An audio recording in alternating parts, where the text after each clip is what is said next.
À chaque fois que vous devez avoir une information par l'intermédiaire de quelqu'un qui est chargé de cette information-là, au Mali, dites-vous que c'est le premier frère à l'accès à l'information. Je suis Ibrahim Khalil Kiroula, étudiant en deuxième année télévision, École supérieure du journalisme et des sciences de la communication.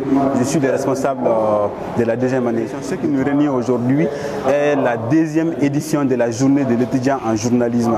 Cette journée est une initiative des étudiants de la première promotion de l'école. Cette année, le thème choisi est l'accès à l'information. Je t'aime, moi non plus. Nous avons instauré une projection vidéo sur le difficile accès aux sources d'information, et l'innovation c'était que le reportage a été entièrement réalisé par les étudiants et filmé, et les interviews et le montage du reportage c'était entièrement une production des étudiants.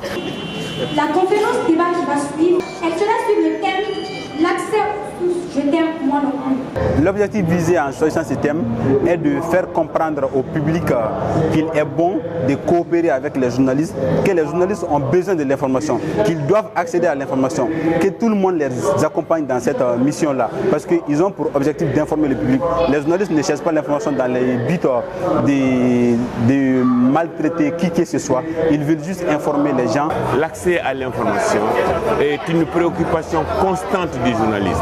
Dans la pratique de la profession, hier, aujourd'hui, demain, l'accès à l'information est une préoccupation constante, incontournable.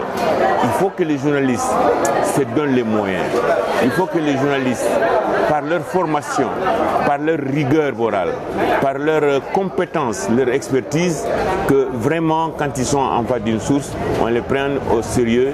Et c'est seulement dans ces conditions que l'accès à l'information peut se faire dans le respect mutuel, quoi. Ça fait 2 ans que nous sommes là, et au cours de ces 2 années, nous avons eu à réaliser des reportages pour les examens, les notes de classe, etc.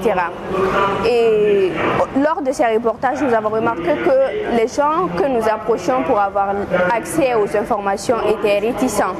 Certains refusaient catégoriquement de nous parler, d'autres nous manquent de respect, et d'autres, ils ne nous reçoivent même pas. Ceux qui sont détenteurs de l'information ne sont pas toujours à l'aise de délivrer la matière qu'ils ont. Soit ils n'ont pas la conscience tranquille, soit parce que là aussi c'est vrai, ils n'ont pas confiance dans les journalistes.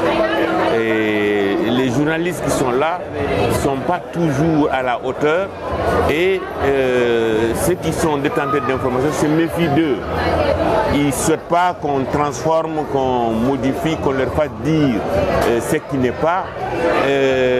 Aussi, ils n'ont pas le sentiment que les journalistes ont suffisamment de maîtrise, de compétences pour comprendre, pour mener un dialogue et bien comprendre la matière dont il est question. Moi, ma préoccupation, est-ce que c'est l'adoption des textes qui doit être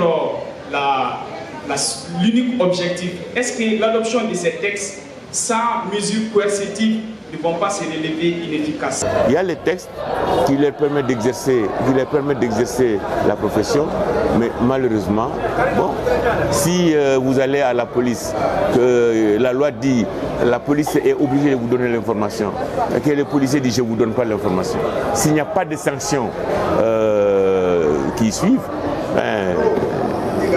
il ne va pas s'exécuter. Le fait de nous refuser l'accès à ces informations-là, ça nous rend la tâche difficile, parce que demain nous serons amenés à informer le public malien. Et si nous ne sommes pas informés, comment on pourra informer les autres?